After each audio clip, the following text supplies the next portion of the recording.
Hi అండి, అందరికీ నమస్కారం. Welcome to my channel. ఈ వీడియోలో ఏపీ ప్రభుత్వ పెన్షనర్లకు తాజా సమాచారం అండి.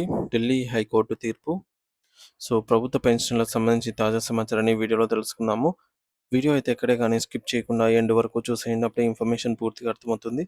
అలాగే వీడియో చూస్తున్న ప్రతి ఒక్కరూ లైక్ చేయండి ఫ్రెండ్స్. ఈ వీడియోని తోటి ఉద్యోగ పెన్షనర్ మిత్రులతో అయితే షేర్ చేయండి. కొత్తగా మన ఛానల్ చూస్తున్న వారు ఇంకా ఎవరైనా సబ్స్క్రైబ్ చేసుకోకపోతే వెంటనే మన ఛానల్ని సబ్స్క్రైబ్ చేసుకోండి. సబ్స్క్రైబ్ చేసుకోవటం వల్ల నేను చేసే ప్రతి ఒక్క వీడియో మీ వరకు రీచ్ అవుతుంది. ఇక ఆలస్యం చేయకుండా వివరాల్లోకి అయితే వెళ్ళిపోదాము. ఫ్రెండ్స్, ఇక విషయానికి వచ్చినట్లయితే పెన్షన్ అసోసియేషన్లు ఢిల్లీ హైకోర్టు తీర్పును సవాలు చేస్తూ సుప్రీంకోర్టుకు వెళ్లేందుకు సిద్ధమవుతున్నారు.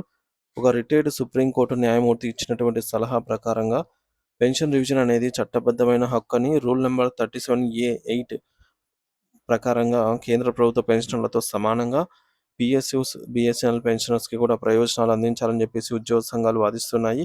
హైకోర్టు తన విశ్లేషణలో కొన్ని పొరపాట్లు చేసిందని, సంస్థ లాభ నష్టాలతో పెన్షన్లకు సంబంధం లేదని వారు బలంగా అయితే నమ్ముతున్నారు. 4.5 లక్షల మంది పెన్షనర్ల భవిష్యత్తు కోసం ఈ యొక్క న్యాయ పోరాటం అనేది అత్యంత కీలకంగా అయితే మరి మారనుంది.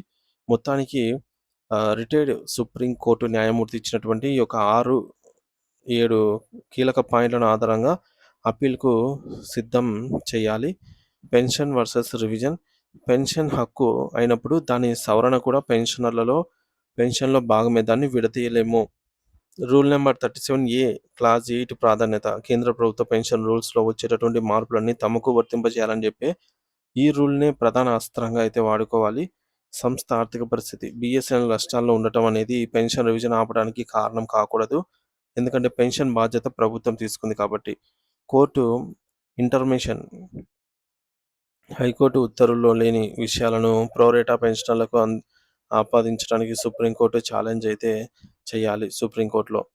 కేరళ హైకోర్టు తీర్పు. పెన్షనర్లను కేంద్ర ప్రభుత్వ పెన్షనర్లుగా గుర్తించాలని కేరళ హైకోర్టు తీర్పును ఆధారంగా అయితే చేసుకోవాలి. సిసిఎస్ రూల్స్ 2021 కొత్త రూల్స్లోని రూల్ నెంబర్ 66 ప్రకారంగా పే కమిషన్ సిఫార్సుల ఆధారంగా రివిజన్ జరగాలి అనే అంశాన్ని ఉటంకించాలి.